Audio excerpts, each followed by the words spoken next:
Hey guys म आशिक र स्वागत छ तपाईँहरूलाई आशिक इन्फो युट्युब च्यानलमा। साथीहरू, प्रिभियस भिडियोजहरूमा हामीले dissolution of partnership firm Garner versus Murray र डिस्ट्रिब्युसन अफ क्यास भन्ने कन्सेप्टहरूको रिभिजन गरिसकेका छौँ र आज पनि हामीले पार्टनरसिपकै कन्सेप्टलाई रिभाइज गर्नेछौँ र त्यो कन्सेप्ट हो अमाल्गमेसन अफ पार्टनरसिप फर्म्स र यो पनि एउटा पार्टनरसिपको एकदमै इम्पोर्टेन्ट कन्सेप्ट नै मानिन्छ र यसमा विद्यार्थीहरू चाहिँ धेरै ठाउँमा झुकिरहेको हुन्छ। सो जहाँ जहाँ कन्फ्युजन हुन्छ वा त जहाँ जहाँ झुकिन्छ त्यो सबै कुरालाई चाहिँ मैले यो भिडियोमा क्लियर गर्ने नै छु। सो यदि तपाईँले पुरानो भिडियोहरू चाहिँ हेर्नु भएको छैन भने त्यो पहिला भिडियोहरू गएर हेर्नु होला है, र त्यसपछि चाहिँ तपाईँले यो भिडियो पनि हेर्न सक्नुहुन्छ। हुन त दुइटै इन्डिपेन्डेन्ट भिडियो हो, के पनि फरक परेन। त्यही पनि तपाईँले प्रिभियस भिडियोहरू हेर्नुहुन्छ भने तपाईँलाई पार्टनरसिपको पहिलो कन्सेप्टहरू पनि के हुन्छ त क्लियर हुन्छ। सो टाइमलाई वेस्ट नगरिकन सिधै हामीले अमाल्गमेसन अफ पार्टनरसिप फर्म कन्सेप्टलाई रिभिजन गर्छौँ। सो सबभन्दा पहिला हामीले के बुझ्नु पऱ्यो भन्दाखेरि कि अमाल्गमेसन अफ पार्टनरसिप फर्म भनेको के हो त। हामीले अमाल्गमेसन च्याप्टर पढेका छौँ, अमाल्गमेसनको पहिला रिभिजन गरिसकेका छौँ। सो त्यसमा हामीलाई थाहा भइसकेको छ कि अमाल्गमेसन भनेको के हो भनेर है। सो हामी यहाँ के भन्छ भन्दाखेरि सपोज एउटा के छ त, एउटा पार्टनरसिप फर्म छ है, एउटा पार्टनरसिप फर्म छ। मैले यहाँ के भने त एउटा पार्टनरसिप फर्म छ, यो 1 हो, पार्टनरसिप 1 हो र अर्को पार्टनरसिप 2 हो है, अर्को पार्टनरसिप 2 छ है। सो यो दुईटा फर्म मिलेर सपोज यसमा चाहिँ ए र बी चाहिँ 3:2 को रेसियोमा काम गरिरहेको छ र यहाँ चाहिँ बी र सीले 2:1 मा चाहिँ उ गरिरहेको छ है। सपोज मैले भनिरहेको छु पार्टनरसिप 1 मा चाहिँ एउटा ए र बी छ, 3:2 को रेसियोमा चाहिँ तिनीहरूको पिएसआर छ। पार्टनरसिप 2 मा चाहिँ बी र सी चाहिँ काम गरिरहेको छ र तिनीहरूको रेसियो 2:1 छ।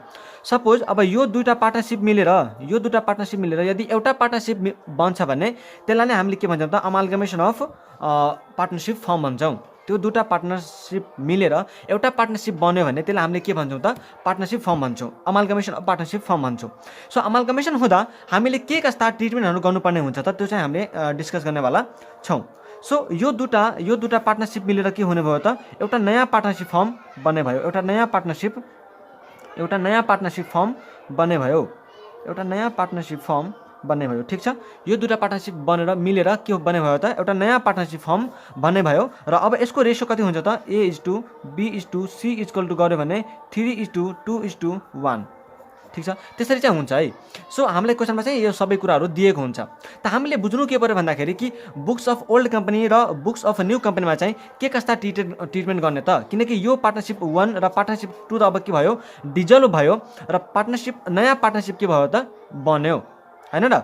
यो दुईटै पार्टनरसिप मिलेर के भन्यो त नयाँ पार्टनरसिप बनेको छ भनेपछि यो दुईटा पार्टनरसिप के भयो त ओल्ड भयो र यो चाहिँ के भयो त न्यू पार्टनरसिप फर्म भयो। सो ओल्डमा के कस्ता ट्रिटमेन्ट गरिन्छ र न्यूमा के कस्ता ट्रिटमेन्ट गरिन्छ भन्ने कुरा चाहिँ हामीले यो भिडियोमा डिस्कस गर्नेवाला छौँ। सो सबभन्दा पहिला बुक्स अफ ओल्ड कम्पनीको बारेमा यदि डिस्कस गर्ने हो भने हामीले के कस्ता स्टेप चाहिँ एप्लाई गर्नुपर्छ त, के कस्ता स्टेपहरू एप्लाई गर्नुपर्ने हुन्छ त। सबभन्दा पहिला हामीले के गर्छौँ ओल्ड कम्पनीको लागि है, ओल्ड पार्टनरसिप फर्मको लागि हामी के गर्छौँ त सबभन्दा पहिला रिभ्यालुएसन अकाउन्ट हामीले बनाउनु पर्ने हुन्छ है। रिभ्यालुएसन अकाउन्ट हामीले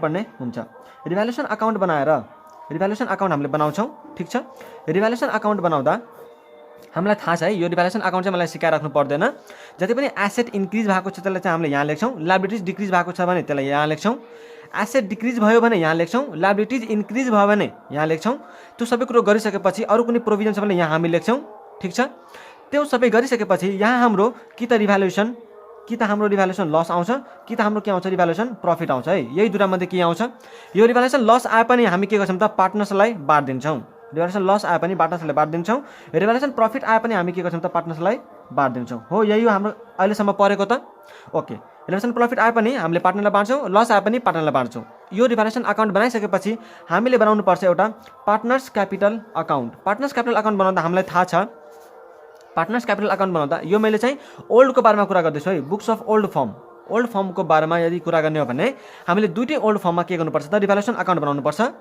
त्यो सबै कुरोहरू एसेट डिक्रिज या त इन्क्रिज के कस्ता छन् त्यसलाई चाहिँ हामीले ट्रिटमेन्ट गरेर कि त रिभ्यालुएसन प्रफिट आउँछ कि त रिभ्यालुएसन लस आउँछ, प्रफिट आए पनि पार्टनरलाई बाँड्ने, लस आए पनि पार्टनरलाई बाँड्ने। त्यसपछि हामी के गर्छौँ दुईटै ओल्ड फर्मको है, मैले ओल्ड फर्म भनेको छु, यहाँ चाहिँ ध्यान दिनु होला।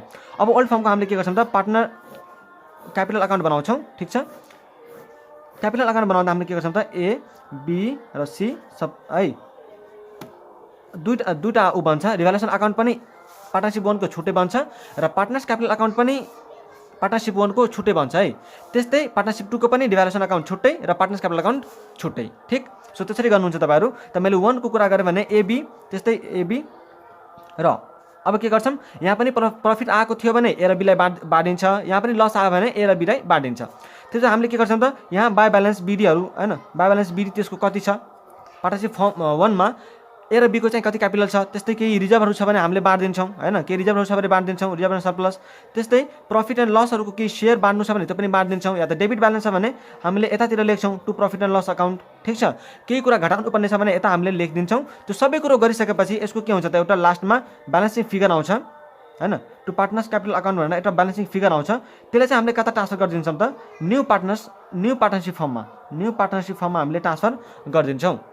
त्यस्तै सेम हामीले के गर्छौँ त, पार्टनरसिप 2 को लागि पनि हामीले रिभ्यालुएसन अकाउन्ट बनाउँछौँ। यो सबै कुरो भइसकेपछि कि त प्रफिट कि त लस आउँछ र त्यसलाई पनि हामीले यता ट्रान्सफर गर्छौँ partners capital अकाउन्टमा। Partners capital account बनाइसकेपछि एउटा ब्यालेन्सिङ फिगर आउँछ, त्यसको पनि हामीले के गर्छौँ त, नयाँ पार्टनरसिप फर्ममा ट्रान्सफर गरिदिन्छौँ। यो के हो त, तपाईँको ओल्ड पार्टनरसिप फर्मको ट्रिटमेन्ट हो। रिभ्यालुएसन अकाउन्ट बनाउने, पार्टनर्स क्यापिटल अकाउन्ट बनाउने, रिभ्यालुएसनको प्रफिटबाट लसलाई हामीले पार्टनर्स क्यापिटल अकाउन्टमा बाँडि नै हाल्छौँ र यसको जुन ब्यालेन्स आउँछ पार्टनर्सको क्यापिटल अकाउन्टको ब्यालेन्स फिगर, त्यसलाई हामीले नयाँ पार्टनरसिपमा ट्रान्सफर गरिदिन्छौँ। त्यति हो दुईटै पार्टनरसिप फर्मलाई है, ओल्ड पार्टनरसिप फर्मलाई, ठिक छ। यति गरिसकेपछि अब हामी डिस्कस गर्छौँ बुक्स अफ न्यू फर्मको डिस्कस गर्ने हो भने यहाँ पनि यति नै हो है। मैले जे तपाईँलाई भनिरहेको छु त्यति नै हामीले गर्नुपर्छ, योभन्दा बढी के पनि गर्नु पर्दैन। र यदि तपाईँलाई विश्वास भइरहेको छैन भने हामी जब एउटा क्वेसन गर्छौँ, मैले जब यसको सबै कन्सेप्ट भ्याइदिन्छु पार्टनरसिपको, त्यसपछि हामी क्वेसन गर्छौँ, प्रत्येक कन्सेप्टको एउटा वा त दुईवटा क्वेसन गर्ने नै छौँ। सो त्यति बेला मैले चाहिँ तपाईँलाई यही कुराहरू गरेर देखाउँछु, हेर्नु होला है। सो अहिले हेरौँ, अब बुक्स अफ न्यू पार्टनरसिप फर्मको कुरा गर्ने हो भने सबभन्दा पहिला हामीले यहाँ जुन गर्छौँ त्यति बुझिसकेपछि तपाईँलाई अरू के पनि एक्स्ट्रा चाहिँदैन। सो यसलाई नै ध्यान दिएर सुन्नु होला। सबभन्दा पहिला हामी के गर्छौँ भन्दाखेरि तपाईँलाई क्वेसनमा न्यू फर्ममा है, अब न्यू पार्टनरसिप फर्मको कुरा गरिरहेको छौँ। यो जुन दुईवटा पार्टनरसिप मिलेर नयाँ पार्टनरसिप जुन बनेको छ, अब यसको बारेमा यसमा चाहिँ के कस्ता ट्रिटमेन्ट हुन्छ त भन्ने कुरा डिस्कस गर्नेवाला छौँ। सो सबभन्दा पहिला हामीले गुडविललाई एडजस्ट गर्नुपर्ने हुन्छ। सबभन्दा पहिला चाहिँ हामीले के हुनसक्छ, गुडविललाई एडजस्ट गर्ने हुनसक्छ। सो हामीले के गर्छौँ भन्दाखेरि पार्टिकुलर्स लेखेर हामी पार्टनर्स ए, पार्टनर्स बी र पार्टनर्स सी हुन्छ। सो यो दुईवटा के हो त, पार्टनरसिप 1 को पार्टनर हो र यो जुन दुईवटा छ यो के हो त, पार्टनरसिप 2 को पार्टनर हो, ठिक। अब हामी के गर्छौँ, raised in old PSR credit. Raised in old PSR मतलब फर्म 1 को गुडविललाई हामी के गर्छौँ त, ए र बीमा क्रेडिट गरिदिन्छौँ है, ओल्ड पिएसआर। अब तिनीहरूको ओल्ड पिएसआर हामीलाई दिएको हुन्छ। जस्तै मैले भने यहाँ तपाईँलाई कि पार्टनरसिप 1 मा ए र बी 3:2 को रेसमा बाँडिरहेको थियो, त यो कुन पिएसआर हो, ओल्ड पिएसआर हो हैन। त्यस्तै पार्टनरसिप 2 मा 2:1 मा बाँडिरहेको थियो अरे बी र सीले, त यो पनि के हो त, ओल्ड पिएसआर हो। तर अब नयाँ पार्टनरसिपमा ए र बीले यसरी एबीसीले यसरी बाँडिरहेको छ भने यो कुन पिएसआर हो त, न्यू पिएसआर हो हैन र। सो ओल्ड पिएसआरमा हामीले के गर्छौँ, फर्म 1 को एउटा पार्टनरसिप 1 को गुडविललाई हामीले यहाँ ए र बीमा एडजस्ट गर्दैछौँ, किनकि एउटा पार्टनरसिप 1 मा त ए र बी मात्रै छ, सी छैन। सो सीमा चाहिँ गएन। फर्म 2 को गुडविललाई एमा जाँदैन, बी र सी छ त्यसको पार्टनर। सो बी र सीमा हामीले के गर्छौँ, ओल्ड पिएसआरमा क्रेडिट गरिदियौँ। त्यसपछि रिटर्न अफ इन न्यू पिएसआर। अब फर्म 1 प्लस फर्म 2 को दुटैको गुडविललाई जोड्ने, अनि न्यू पिएसआरमा जुन हामीले यहाँ 3:2:1 लेखेका छौँ। सो यो न्यू पिएसआरमा अब के गर्ने त, यो सबै पार्टनरमा लेखिदिने, किनकि यहाँ त अब टोटल गुडविल लिएका छौँ, त्यही भएर यो ए र बी र सी तीनवटैमा जान्छ। सो यहाँ कि त डेबिट, यहाँ क्रेडिट भयो, यहाँ डेबिट भयो। अब यो दुटाको ब्यालेन्स के छ त, त्यो चाहिँ हेर्नु होला है, यो चाहिँ हाम्रो डिफरेन्समा जान्छ। अब जस्तै सपोज मैले यहाँ के भने कि 10,000 चाहिँ मेरो के छ, क्रेडिटमा छ, यो मेरो 10,000 कहाँ छ, क्रेडिटमा छ, र यहाँ कति छ, 15,000 छ मेरो डेबिटमा, ठिक छ। त बढी कुन छ त, डेबिट। त म के कतिले बढी छ त, 5,000ले, त म यहाँ के लेख्छु, 5,000 बढी कुन त डेबिट, 5,000 डेबिट, त्यसरी चाहिँ आउने भयो। त्यस्तै सपोज मैले यहाँ लेखेँ क्रेडिटमा 7,000 र यहाँ चाहिँ छ 2,000, त बढी कुन छ, क्रेडिट, र कतिले बढी छ त, 5,000, त 5,000 क्रेडिट। यसरी चाहिँ हामीले लेख्नुपर्ने हुन्छ। त्यो सबै कुरो गरिसकेपछि हाम्रो डिफरेन्स चाहिँ आइहाल्छ है, यो चाहिँ एउटा आइहाल्छ सबैको, ए र बी सी को तीनवटैको। सो यसरी नै हामीले के गर्छौँ त, गुडविललाई एडजस्ट गर्छौँ। गुडविल एडजस्ट भइसकेपछि हामीलाई क्वेसनमा यदि क्यापिटल एडजस्ट गर भनेको छ भने गर्ने, छैन भने नगर्ने। तर क्यापिटलको एडजस्टमेन्ट तपाईँलाई सोध्छ नै अमालगमेसन अफ पार्टनरसिपको केसमा। सो त्यति बेला हामीले के गर्छौँ त, सबभन्दा पहिला जुन हामीले पार्टनर्स क्यापिटल अकाउन्ट बनाउँदा, फर्म 1 को पार्टनर्स क्यापिटल अकाउन्ट बनाउँदा यहाँ जुन हामीले भन्यौँ नि कि यो न्यू पार्टनरसिप फर्ममा ट्रान्सफर गर्ने भनेका थियौँ नि पार्टनर्स क्यापिटल अकाउन्टको ब्यालेन्स सिट फिगरलाई, हो त्यसलाई चाहिँ हामीले के गर्छौँ त, यहाँ जुन ट्रान्सफर गरेका थियौँ ए र बी को, त्यसलाई चाहिँ हामीले यहाँ लेख्छौँ ब्यालेन्स ट्रान्सफर फ्रम फर्म 1 ए र ब्यालेन्स बी को ब्यालेन्स, सी को त आउँदैन किनकि हामीले दुइटै रिभ्यालुएसन अकाउन्ट र पार्टनर्स क्यापिटल अकाउन्ट छुट्टा छुट्टै बनाउनु पर्ने हुन्छ। सो ए र बी को हामीले लेख्यौँ। त्यस्तै ब्यालेन्स ट्रान्सफर फ्रम फर्म 2, अब फर्म 2 को पार्टनर को छ त, बी र सी। सो यो दुटाको जति पनि क्यापिटलमा ब्यालेन्स सिट फिगर आएको हुन्छ र जुन हामीले न्यू पार्टनरसिपमा ट्रान्सफर गरेका थियौँ त्यो दुटालाई चाहिँ हामीले कहाँ लेख्नुपर्छ, बी को ब्यालेन्समा र सी को ब्यालेन्समा, र टोटलमा पनि लेख्नुपर्छ। ठिक, ए र बीलाई जोडेर टोटलमा आयो, बी र सीलाई जोडेर टोटलमा आयो। अब यहाँ टोटल, यो वाला टोटल यसरी, ठिक छ, यो दुटाको टोटल, यो दुटाको टोटल, ठिक छ, र यो दुटाको टोटल र यो तीनवटाको टोटल चाहिँ यहाँ त आउने नै भयो। त्यसपछि अब गुडविल एडजस्टमेन्ट, यो त टोटल भयो यति, यो टोटल भयो यति, यो टोटल भइसकेपछि हामीले गुडविल एडजस्टमेन्ट गर्ने बेलामा माथि यहाँ हाम्रो के आएको छ त, डेबिट आएको छ, क्रेडिट आएको छ कि के आएको छ, यो तीनवटामा त्यो चाहिँ हामीले गर्नुपर्छ। र यो टोटल आइसकेपछि यदि तपाईँलाई डेबिट आएको छ भने, माथि कुनै कतैको डेबिट आएको छ भने हामीले के गर्नु पर्यो, यहाँ माइनस गरिदिनु पर्यो। डेबिट आएको छ भने हामीले त्यो ब्यालेन्स चाहिँ यहाँ माइनस गरिदिनु पर्यो। कुनैको क्रेडिट आएको छ भने हामीले यहाँ के गर्नु पर्यो त, जोडिदिनु पर्यो। ठिक, यो कुरो चाहिँ तपाईँले याद राख्नुपर्ने हुन्छ है, किनकि पार्टनर्सको क्यापिटल अकाउन्ट के हो त, क्रेडिट ब्यालेन्स हो। त्यही भएर क्रेडिटमा जोड्नु पर्यो भने अझै क्रेडिट गर्नुपर्छ, घटाउनु पर्यो भने डेबिट गर्नुपर्छ। सो त्यही हो, यहाँ चाहिँ डेबिट, यहाँ कुनै ब्यालेन्स गुडविल एडजस्ट गर्दा चाहिँ डेबिट आएको छ भने हामीले यहाँ घटाइदिनुपर्छ, क्रेडिट आएको छ भने हामीले जोडिदिनुपर्छ। सो त्यसरी सबैको गरिसकेपछि हाम्रो अब के आउँछ त, एक्जिस्टिङ क्यापिटल आउँछ सबै पार्टनरको, ए बी र सी को आउँछ। यहाँ टोटलमा पनि यो तीनवटाको जोडेर टोटलमा आइहाल्यो। सो यो एक्जिस्टिङ क्यापिटल नै हाम्रो कहाँ ट्रान्सफर हुन्छ त, न्यू ब्यालेन्स सिट बनाउँदा, नयाँ पार्टनरसिप फर्मको ब्यालेन्स सिट बनाउँदा चाहिँ हामीले यही कुरो के गर्नुपर्छ त, ट्रान्सफर गर्नुपर्ने हुन्छ है। नयाँ ब्यालेन्स सिट बनाउँदा, न्यू पार्टनरसिपको ब्यालेन्स सिट बनाउँदा हामीले यही कुरो यही ब्यालेन्स चाहिँ ट्रान्सफर गर्नुपर्ने हुन्छ। तर यदि तपाईँलाई क्यापिटल एडजस्ट गर भनेको छ भने, क्यापिटल एडजस्ट गर भनेको छ भने हामीले के गर्नु पर्यो त, अब प्रोपोर्सनेट क्यापिटल लिनु पर्यो। त प्रोपोर्सनल क्यापिटल कसरी लिने त, यहाँ जुन एक्जिस्टिङ क्यापिटल यो तीनवटालाई जोडेर यहाँ जुन एउटा टोटल आएको हुन्छ नि, यो जुन टोटल आएको छ नि, हो यो टोटललाई अब तपाईँले के गर्नुहुन्छ भन्दाखेरि तिनीहरूको जुन नयाँ पिएसआर छ नि 3:2:1, यो रेसियोमा तपाईँले एलाई, बीलाई र सीलाई बाँडिदिनुहुन्छ है। यहाँ ध्यान दिएर सुन्नु होला, यहाँ चाहिँ सबै विद्यार्थी अड्किन्छ। मैले यहाँसम्म त तपाईँलाई बुझाएँ। अब यहाँ के भयो, प्रोपोर्सनेट क्यापिटल लेख्ने बेलामा यदि तपाईँलाई क्यापिटल एडजस्ट गर भनेको छैन भने त यही ब्यालेन्स ब्यालेन्स सिटमा ट्रान्सफर हुने भयो। तर यदि क्यापिटल एडजस्ट गर भनेको छ भने प्रोपोर्सनेट क्यापिटल चाहिँ हामीले यहाँ लिनुपर्छ। त त्यो चाहिँ कसरी लिने त, यो जुन टोटल आएको छ नि एक्जिस्टिङ क्यापिटलको टोटल, त्यो टोटललाई हामीले नयाँ पिएसआरमा ए र बीलाई, ए बी र सीलाई बाँड्यो भने त्यो नै के हो, हाम्रो त प्रोपोर्सनेट क्यापिटल हो। त्यो प्रोपोर्सनेट क्यापिटल बाँडिसकेपछि अब यहाँ जुन आउँछ नि डिफ्रेन्स हो, त्यो डिफ्रेन्स के हो त, त्यो डिफ्रेन्स के हो त, कि त त्यो पैसा ल्याउनु पर्ने देखिन्छ कि त त्यो पैसा लानु पर्ने देखिन्छ। ठिक, कि त त्यो पैसा पार्टनरले ल्याउनु पर्ने देखिन्छ कि त त्यो पैसा चाहिँ पार्टनरले लानुपर्ने देखिन्छ। सपोज मैले यहाँ के भने यसको एक्जिस्टिङ क्यापिटल चाहिँ 7 लाख छ, यसको एक्जिस्टिङ क्यापिटल चाहिँ कति छ अरे 7 लाख छ र यसको प्रोपोर्सनेट क्यापिटल 5 लाख देखियो भने हामीले के भन्छ भन्दाखेरि कि यसले 2 लाख चाहिँ क्यापिटल ल्याउनु के अरे लानुपर्ने हुन्छ। यसले चाहिँ 2 लाखको क्यापिटल पार्टनरसिपबाट लग छ, किनकि यसको छ क्यापिटल कति 7 लाख, तर हुनु कति पर्थ्यो त 5 लाख मात्रै भनेपछि यसले 2 लाख रुपियाँ के गर्छ त पार्टनरसिपबाट लान्छ, बाहिर लान्छ। ठिक छ, सो त्यसरी नै हामीले हेर्छौँ र त्यस्तै कुनै पार्टनरको पोजिटिभ अमाउन्ट आयो भने हामीले के बुझ्छौँ कि यो पार्टनरले चाहिँ यति पैसा ल्याउनु पर्ने हो, पार्टनरसिपमा ल्याउनु पर्ने हो, यो चाहिँ क्यास ब्राउट हो भने यो चाहिँ क्यास विथड्रोन हो है। त्यसरी आउँछ कि त कुनै आउँछ। तर यदि तपाईँलाई क्वेसनमा भनेको छ भने कि जुन अमाउन्ट आउँछ नि ब्यालेन्स फिगर त्यसलाई चाहिँ तिमीले के गर करेन्ट अकाउन्टमा ट्रान्सफर गरिदेऊ। मैले हेरेको छु है क्वेसनमा, यो क्वेसनमा धेरै क्वेसनमा आएको हुन्छ र यहाँ चाहिँ विद्यार्थी झुकिन्छ फेरि। सो यदि तपाईँलाई करेन्ट अकाउन्टमा ट्रान्सफर गर भनेको छ भने त्यतिखेर चाहिँ हामीले अमाउन्ट टु बी ब्राउट वा त amount to be paid off नलेखेर amount to be transfer to current account लेखेर लेखिदिन्छौँ अनि जे आउँछ त्यसलाई चाहिँ हामीले यसरी नै अमाउन्ट लेखिदिन्छौँ। ठिक छ, तर यो अमाउन्ट टु बी ब्राउट या त amount to be paid off आउँदैन, त्यतिखेर हामी ठ्याक्कै के लेखिदिन्छौँ amount to be transfer to current account भनेर लेख्ने, अमाउन्ट चाहिँ फेरि यसरी नै लेख्ने। ठिक छ, सो यति भइसकेपछि हामी भन्न सक्छौँ कि हामीले अमालगमेसन अफ पार्टनरसिप भन्ने कन्सेप्टलाई रिभिजन गऱ्यौँ। यसपछि एउटा दुईवटा कुरा अझै इम्पोर्टेन्ट कुरोहरू छ, त्यो चाहिँ मलाई डिस्कस गर्नै पर्ने छ है। सो त्यो कुरो चाहिँ अब हामी हेर्छौँ। यति भइसक्यो है, यति भइसक्यो। अझै चाहिँ 2-4 मिनट हामीलाई लाग्न सक्छ।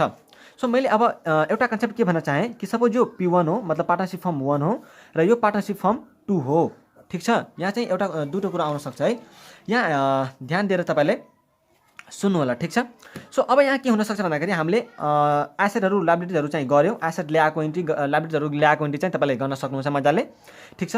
मेन कुरो यहाँ चाहिँ दुईवटा छ। अब सबभन्दा फर्स्टमा के छ भन्दाखेरि सपोज मैले यहाँ के भने कि पार्टनरसिप 1 ले 20,000 रुपियाँ P2 लाई दिनुपर्ने छ र P2 ले चाहिँ 20,000 को रुपियाँ P1 बाट रिसिभ गर्नुपर्ने छ भनेपछि यसमा त पेबल भनेर 20,000 देखिरा होला र पार्टनरसिप 2 को ब्यालेन्स सिटमा 20,000 रिसिभेबल भनेर देखिरा होला, हो कि हैन? हैन, हुन सक्छ कि नै यस्तो? P1 ले P2 लाई तिर्नुपर्ने र P2 ले चाहिँ P1 बाट रिसिभ गर्नुपर्ने हुन सक्छ कि हुन सक्दैन? सक्छ मजाले। सो अब त यो दुटा के भइरहेछ त? अमाल्गेमेट भइरहेको छ। अब यो दुटा अमाल्गेमेट भइरहेको छ भने त एउटै पार्टनरसिप बन्न गइरहेको छ। त एउटै पार्टनरसिप बन्न गइरहेको छ भने त हामीले के गर्नु पर्यो? यो रिसिभेबल र पेबललाई के गर्नु पर्यो त? क्यान्सल गर्नु पर्यो। हो, त्यति बेला चाहिँ हामीले एउटा क्यान्सल गर्ने इन्ट्री पनि लेख्नुपर्ने हुन सक्छ। त त्यति बेला हामीले के गर्न सक्छ भन्दाखेरि या त हामीले पेबल अकाउन्ट डेबिट गर्ने क्यान्सल गर्नुपर्ने हुन्छ है, पेबल अकाउन्ट डेबिट, अथवा सन्डी क्रेडिटर्स अकाउन्ट डेबिट, ठिक छ। यति लेखेर टु रिसिभेबल अकाउन्ट लेख्ने। त्यस्तै टु अरू छ भने payable account to receivable account भयो, या त creditor account to debtor account भयो, किनकि एउटाको डेटर भनेको अर्कोको क्रेडिटर हो। सो यसरी चाहिँ हामीले के गर्न सक्छौँ? एन्ट्री लेख्न सक्छौँ, ठिक। सपोज यहाँ कति साह्रै पेबल वा त रिसिभेबल 20,000 को छ भने पेबलमा चाहिँ 20,000 रुपियाँ आउने भयो हैन, र रिसिभेबलमा चाहिँ 20,000 रुपियाँ आउने भयो। यसरी चाहिँ हामीले एन्ट्री गर्न सक्छौँ, ठिक। क्रेडिटर भएको भए हामीले क्रेडिटरको पनि लेख्थ्यौँ, तर यहाँ छैन। सो त्यसरी जे छ भने हामीले यसरी चाहिँ एन्ट्री गर्न सक्छौँ भन्ने कुरा मैले देखाएँ तपाईँलाई। सो अर्को के हुनसक्छ भन्दाखेरि यो त भयो तपाईँको कन्ट्रा आइटम। यो के भयो तपाईँको कन्ट्रा आइटम। यो कन्ट्रा आइटम भइसकेपछि अर्को कुरो के हुनसक्छ त? अर्को कुरो के हुनसक्छ भन्दाखेरि जुन हामीले उसमा गरेका थियौँ, अमाल्गमेसन अफ पार्टनरसिप फर्ममा गरेका थियौँ नि, तपाईँलाई याद छ? सो त्यो पनि हुनसक्छ, तर यहाँ चाहिँ खासै त्यो सोधिरहेको हुँदैन। त्यो स्टक रिजर्भको केस है, कि मैले चाहिँ यसलाई सामान बेचेको थिएँ तर यसको चाहिँ यति स्टक बाँकी नै छ, सो त्यसलाई चाहिँ क्यान्सल गर्नुपर्ने पनि हुनसक्छ। त्यसको क्यान्सलको इन्ट्री चाहिँ तपाईँले अमाल्गमेसनमा परिसक्नु भएको छ। सो मलाई चाहिँ यहाँ फेरि भनिराख्नु पर्दैन, ठिक छ। सो यति नै हो अमाल्गमेसन अफ पार्टनरसिपको केस। यसलाई चाहिँ यदि तपाईँले एकदम सिम्पलमा बुझ्नुहुन्छ, एकदम सिम्पलमा यदि मैले रिभाइज गर्न सोचेँ भने मैले सिम्पली के भन्न सक्छु भने 2-3 मिनटमा यसलाई चाहिँ सकाउन सकिन्छ। अमाल्गमेसन अफ पार्टनरसिप हुँदा दुईवटा पार्टनरसिप सँगै मिल्यो भने अमाल्गमेसन हुन्छ। मैले 2-3 मिनटमा चाहिँ यसलाई सानो रिभिजन गरिदिएँ। दुईवटा पार्टनरसिप मिलेर यदि एउटा पार्टनरसिप बन्यो भने त्यसलाई न्यू पार्टनरसिप फर्म बन्छ र त्यसलाई चाहिँ हामीले अमाल्गमेसन पार्टनरसिप बन्छौँ। तिनीहरूले पहिला आफ्नो पार्टनरसिपमा एउटा रेसोमा प्रफिट सेयर गरिरहेको हुन्छ र अर्को पार्टनरसिप बनाउँदा चाहिँ तिनीहरूको न्यू पिएसआर आउँछ। त्यति भइसकेपछि ओल्ड पार्टनरसिप फर्मको र दुईटै ओल्ड पार्टनरसिप फर्मको हामीले रिभ्यालुएसन अकाउन्ट र पार्टनर्स क्यापिटल अकाउन्ट छुट्टै बनाउनुपर्छ र पार्टनर्स क्यापिटल रिभ्यालुएसन अकाउन्टको जुन प्रफिट आउँछ त्यसलाई चाहिँ हामीले पार्टनर्स क्यापिटल अकाउन्टमा बाँडिदिन्छौँ र दुईटैको पार्टनर्स क्यापिटल अकाउन्टको ब्यालेन्स सिट फिगरलाई हामीले न्यू पार्टनरसिप फर्ममा ट्रान्सफर गर्छौँ। न्यू पार्टनरसिपको बारेमा डिस्कस गर्नु भने सबभन्दा पहिला हामीले गुडविल एडजस्ट गर्नुपर्ने हुन्छ। गुडविल एडजस्ट गरिसकेपछि हामीले क्यापिटल एडजस्ट गर्नुपर्ने हुनसक्छ, क्वेसनमा भनेको छ भने त्यो पनि हामीले गरिदिन्छौँ। हामीले सिकिसक्यौँ। त्यो गरिसकेपछि यदि तपाईँले पैसा लास्टमा डिफ्रेन्स जुन आउँछ त्यो चाहिँ कि त पैसा ल्याउनु पर्ने या त लानु पर्ने देखिन्छ, अथवा तपाईँलाई क्वेसनमा करेन्ट अकाउन्टमा ट्रान्सफर गर भनेर भनेको छ भने तपाईँले त्यो अमाउन्टलाई करेन्ट अकाउन्टमा ट्रान्सफर गरिदिनुहुन्छ। अरू यसमा केही पनि छैन। र तपाईँलाई यदि नयाँ ब्यालेन्स सिटको पार्टनरसिप ब्यालेन्स सिट बना भनेर भनेको छ भने त्यो पनि हामीले बनाउन सक्छौँ, त्यसमा केही पनि गाह्रो कुरो छैन।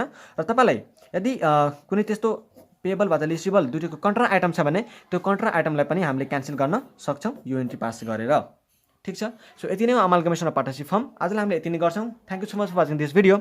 Take care, bye bye and all the best for the exams.